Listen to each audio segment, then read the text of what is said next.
Of all the various kinds of UFO-related phenomena that have materialized, the so-called light spheres certainly hold a particularly important place. These objects have recently gained greater popularity, thanks in part to the studies conducted by Dr. Eltjo Haselhoff. According to his theory, the light spheres could be the cause behind crop circles, with which they have often been associated. But the spheres began to appear many years ago.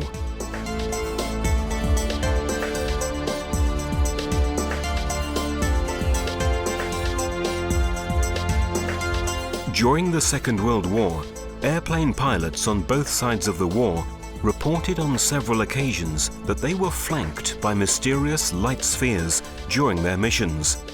These spheres could execute maneuvers that would have been impossible for the pilots' airplanes. Their many attempts to outstrip the spheres and avoid pursuit were unsuccessful, and in fact, the spheres often seemed to anticipate the maneuvers of even the most experienced pilots. They appeared in all areas involved in the war, from Europe to the Far East, and it was soon clear that they were not secret enemy weapons. They were given the name Foo Fighters, from a corruption of the French word feu.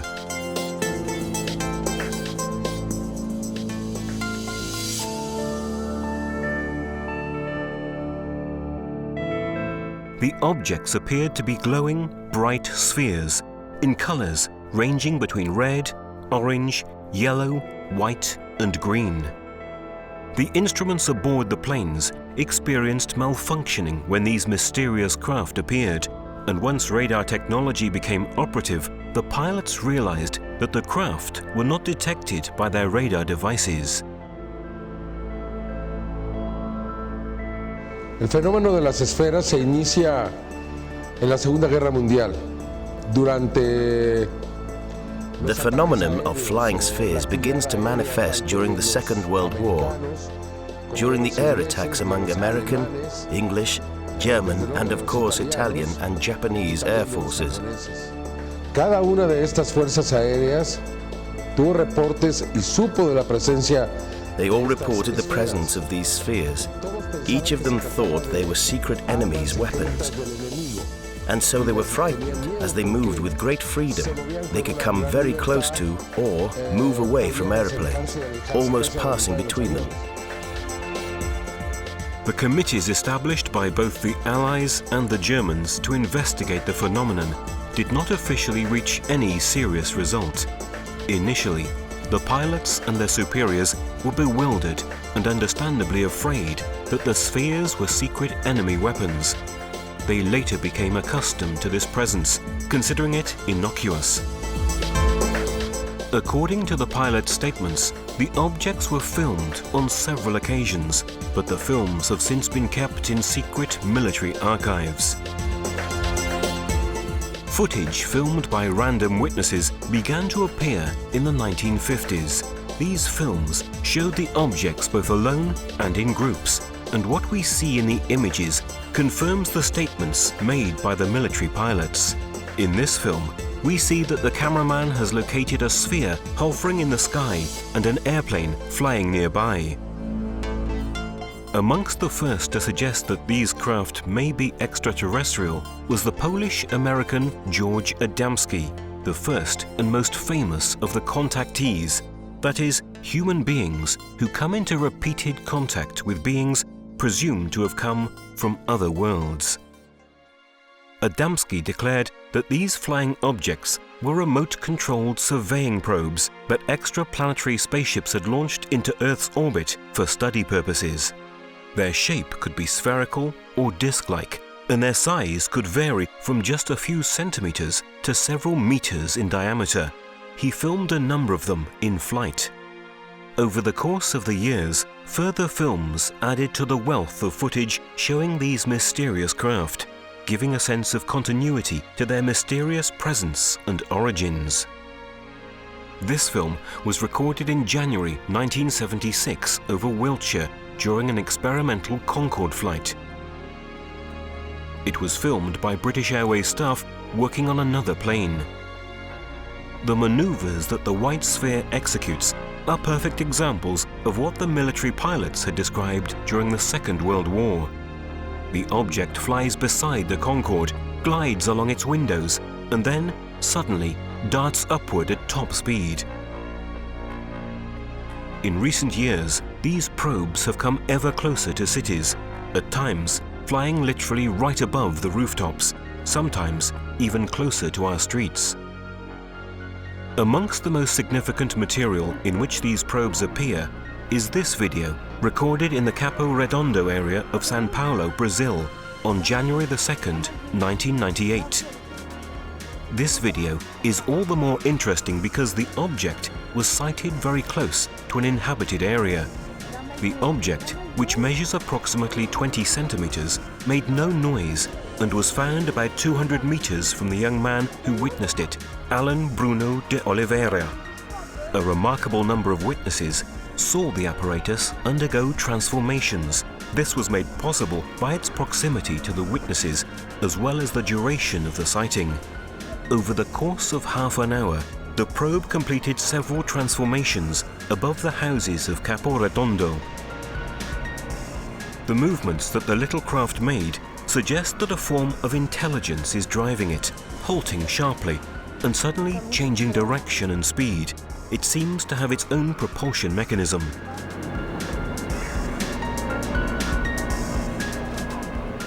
These particular flying objects were also sighted in Mexico. This is one of the first of these fascinating videos. In Mexico City, while a squadron of military helicopters was being filmed during a public show, an apparently metal object unexpectedly passed between the terrestrial craft, to the amazement of the pilots, who later bore witness to the event. This is a solid object. We can see that it stands out clearly against the dark outline of one of the helicopters. It makes a diagonal descending trajectory, and it is most certainly equipped with its own propulsion system, because it flies through the strong vortex of air created by the helicopter's rotary blades without experiencing any disturbance. Moreover, this demonstrates that the object cannot be a sounding balloon, a hot air balloon, or any other kind of gas-filled object. Now, we'll observe one of these light spheres gracefully floating near the slopes of the volcano Popocatépetl, southeast of Mexico City.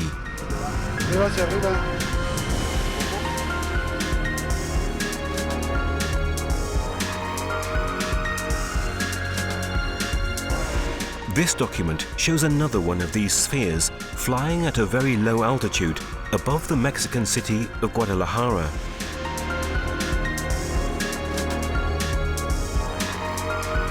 The two videos of this particular type of phenomenon that we're about to show were recorded in Mexico City in 1998, the first just 2 days before the second. In these videos, we see an unidentified flying object in broad daylight, filmed on different days near the same building.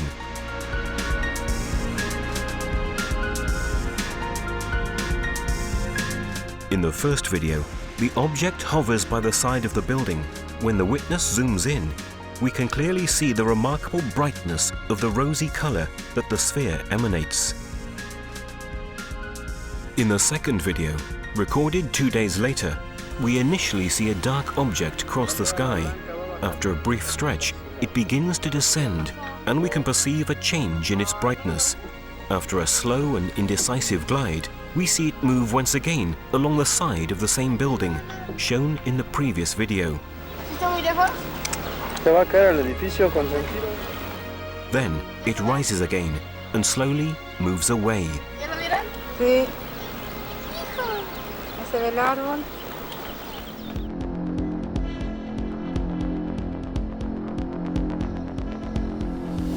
Of the cases of UFO contact that have come to light in recent years, one of the most interesting, from a photographic perspective, is the case involving Raúl Domínguez of Mexico. Domínguez has photographed classic flying saucers, as well as small spherical ships like those we've seen in these videos. The objects seem to be made of metal. Domínguez reported that he watched the objects suddenly become transparent when an airplane approached them, only to return to a metallic state when the earthly craft moved away. One of the first films to show the spheres in a group was made in the United States during the 1950s. The phenomenon reappeared in Mexico in the 1990s and in a rather widespread manner. The large number of objects shown in these videos caused quite a stir. This video was recorded in Mexico City on October the 27th, 1992 by Ulises Trujillo. These formations seem to represent the constellations. In Mexico, they were dubbed flotillas.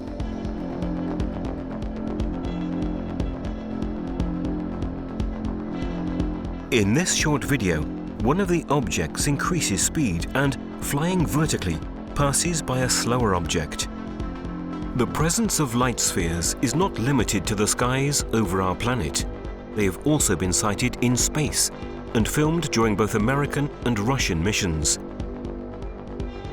Extraordinary early testimony was provided by the American astronaut James McDivitt. While flying with the Gemini 4 in June 1965, he succeeded in filming a sphere that had approached his ship. I happened to glance out one time, and there against the black sky was a white object. Geometry of it was sort of like a beer can or a Coke can with a pencil sticking out one of the round edges at about a 45-degree angle. In this short film, recorded by the astronauts of the Apollo 12, we see a white sphere move quickly above the moon's surface. While the Apollo 17 was landing on the lunar surface, one of these white spheres was filmed as it moved to the side of the earthly space module.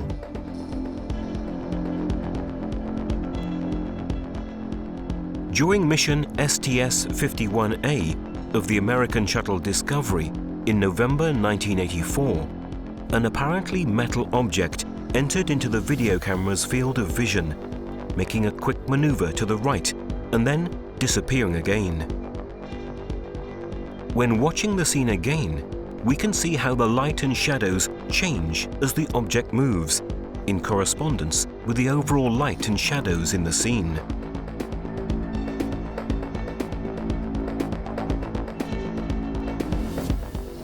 This was not the first occasion in which the video cameras installed on the shuttle detected these objects. During mission STS-37 of April 1991, a nearly identical object was filmed. This time, the object didn't disappear straight away, but rather it swayed in front of the video camera long enough for us to observe its features more closely. In a close-up, we can observe a slight swinging motion as the object hovers in front of the lens.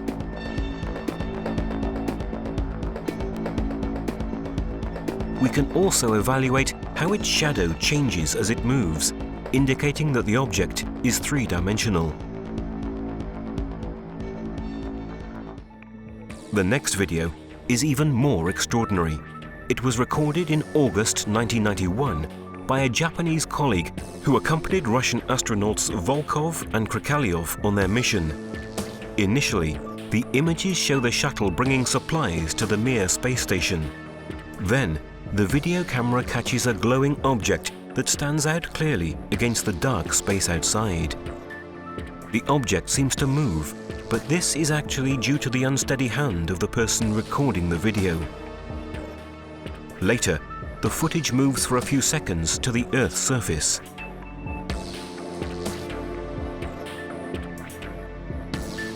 When the camera returns to the glowing object filmed previously, we see that its distance from the planet has decreased, and it is quickly approaching our atmosphere.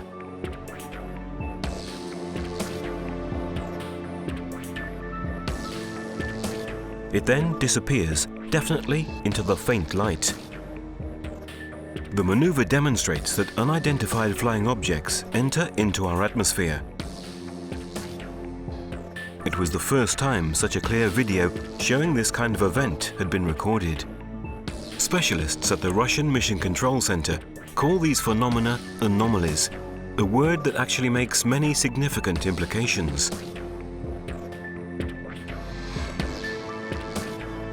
In this extraordinary footage, we find ourselves inside Moscow's Mission Control Center. We can see the Russian space station projected on the giant screen. The video camera filming it is on the American space shuttle Discovery, and it's filming the moment of separation from the Mir, which holds the astronauts Vladimir Solovyov and Nikolai Budarin. The large map shows the orbital route followed by the space station, which was near the coasts of South America at the time. At one point, the person filming in the control center turns the video camera toward the large screen to film a scene that seems truly unbelievable. We see a glowing, pulsing sphere coming from the lower right, fly sideways along the side of the orbit station, and immediately afterward, another sphere moves downward on the right-hand side of the screen. Then, on the right-hand side again, two further spheres appear, one above and one below, slowly moving across the field of vision. In the top left light panel, we can read the date and time, 18th of November 1995, at about 12:22. Finally, yet another spherical object appears from above, flying not far above the space station. The Russian Space Agency can give no real explanation regarding the nature of these spheres, which, as we've noted, they very concisely call anomalies.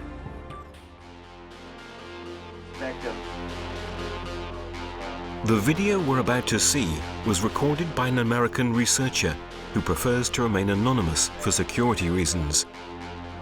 A UFO research enthusiast who has managed to install 4 powerful satellite dishes in the courtyard of his home. He intercepted transmissions made during the shuttle's joint mission with the Mir space station. The images are astonishing. As the shuttle docks and separates from Mir, several pulsating objects can be seen twirling near the earthly shuttles. The maneuvers that many of these objects make suggest that they are vehicles equipped with an autonomous propulsion system, and that they cannot be man-made satellites, meteors, space debris, ice fragments, or anything of the kind.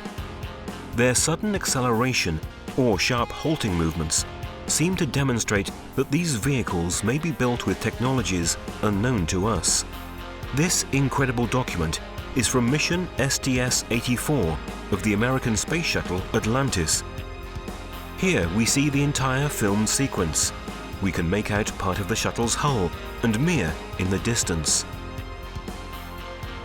As the video camera reduces the field of vision, we note a group of objects moving away from the Russian station. As the camera continues to zoom in, 2 further objects appear, making a diagonal trajectory from the lower right to upper left. The larger object comes rather close to Mir. Then, another sphere emerges on the right, following the same trajectory of the previous ones.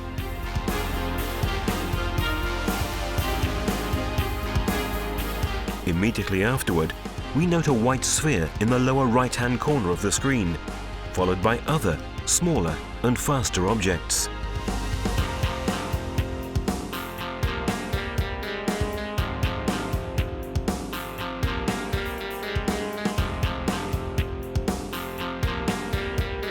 When this first group is about to move off-screen, the shuttle's video camera moves downward, filming another group of objects that have moved toward Mir in the meantime. As we can see, the largest of the 3 objects halts its course and, accelerating slightly, it changes direction, moving more vertically than before.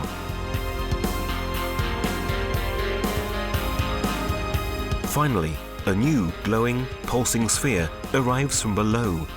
As soon as it enters the field of vision, it changes direction and speeds up. Immediately afterward, this craft is followed by a smaller object.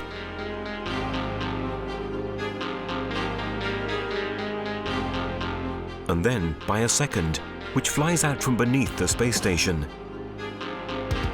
We'll now see the most important phases of this extraordinary sequence, enlarged and at different speeds, to show the manoeuvres more clearly. Naturally, one would think that if these were flying detritus or meteors, their number, frequency and proximity to Mir would be a constant danger to the life of the astronauts on board and to the integrity of the space station itself, such that it would be advisable to return to Earth. If this didn't happen, it may mean that many of the objects we've just seen are of an entirely different nature. According to the most recent scientific research, there is a direct link between light spheres and crop circles. In addition to statements made by various witnesses, there are videos in which we see these little white spheres floating above the fields where these fascinating designs have appeared. Of all the documents showing these objects, the one that has caused the most sensation is the video in which we can see spheres flying over a wheat field. In just a few seconds, a design looking like a snowflake appears in the field. The video was recorded at 5 o'clock in the morning on August the 11th, 1996 by John Wabley, an English crop circle enthusiast near Oliver Castle in England.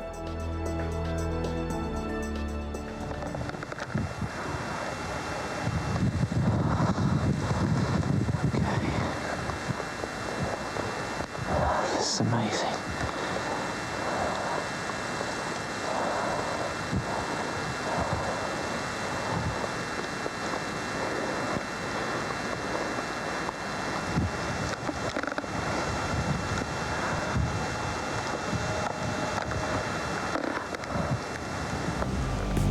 There has been much controversy regarding the authenticity of this video, but careful analysis conducted by the American investigator Jim Diletoso, an expert in computerized video analysis, found no trace of falsification. The key thing is that if the Oliver's Castle image was made digitally, that word digital says it went into a computer. In the vertical interval signal of the copy that we have, there is no evidence that it was ever digital format.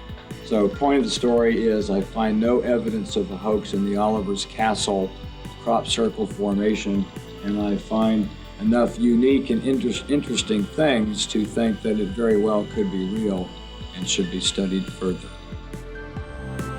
Other researchers have denied the authenticity of the video, but so far, no one has been able to provide valid evidence to support this argument. Furthermore, the design appearing in the video was real, and it had the features of true crop circles. However, according to the famous English crop circle scholar, engineer Colin Andrews, some doubts have been raised due to the strange behavior of the person responsible for the video.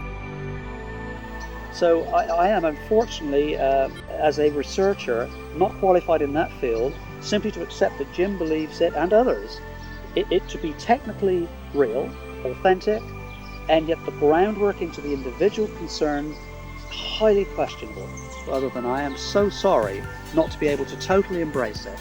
In any case, while waiting for a definitive verdict, the video gives us a visual idea of what happens in these cases, corresponding to the statements made by numerous reliable witnesses who have seen such a phenomenon take place. Strange story. People tell about balls of light, whatever they are, flying around in crop circles, flying over the fields, and sometimes even creating crop circles. Regardless of whether the video is authentic or a fake, one thing is certain: it illustrates what many people have observed throughout the world. The videos we've seen so far show an astonishing reality unknown to most. These documents have emerged thanks to the investigations conducted by researcher Giorgio Bongiovanni. I've been able to collect these videos and testimonies thanks to the cooperative relationship I've established with some of the leading ufological researchers and investigators throughout the world. Io ritengo che il pubblico debba conoscere queste testimonianze e questi filmati I believe that the public ought to know about these testimonies and videos because today, after so much skepticism and disbelief, science is beginning to take these phenomena seriously, at least for study purposes. Amongst the scientifically valid studies on light spheres and their relationship to the crop circle phenomenon, the recent work of Professor Eltjo Haselhoff is quite noteworthy. The professor is currently one of the leading scholars of the crop circle phenomenon. His research has analyzed the possible link between the deformations of the nodes in the wheat plants sampled from the crop circles and an electromagnetic source placed at a certain height above the wheat. The result of these analyses is displayed in this graph. Each vertical bar represents the average length of 20 steles in a specific area within the circle. The perfect symmetry in the graph is astonishing. The same exact correspondence was found in 3 further cross-sections within the circle. This is a highly significant discovery. The length of the nodes is perfectly symmetrical within the crop circle. It's circular in shape. This indicates that whatever mechanism created the crop circle also caused the nodes to lengthen. If this formation had been caused by simply flattening the wheat with an axle, as many think, there would be no reason for the nodes to grow progressively toward the center of the crop circle. Every single plant has the same amount of sunlight, of water, of temperature, everything. So how does a plant somewhere in the center of the circle know that it is in the center of the circle?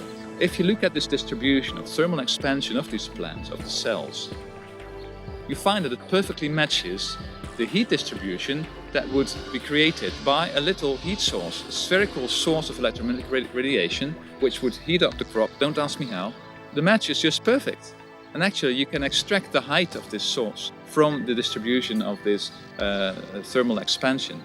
And in one case, the height corresponded to 4 meters and 10 centimeters, while the eyewitness said it was about 3 or 4 meters.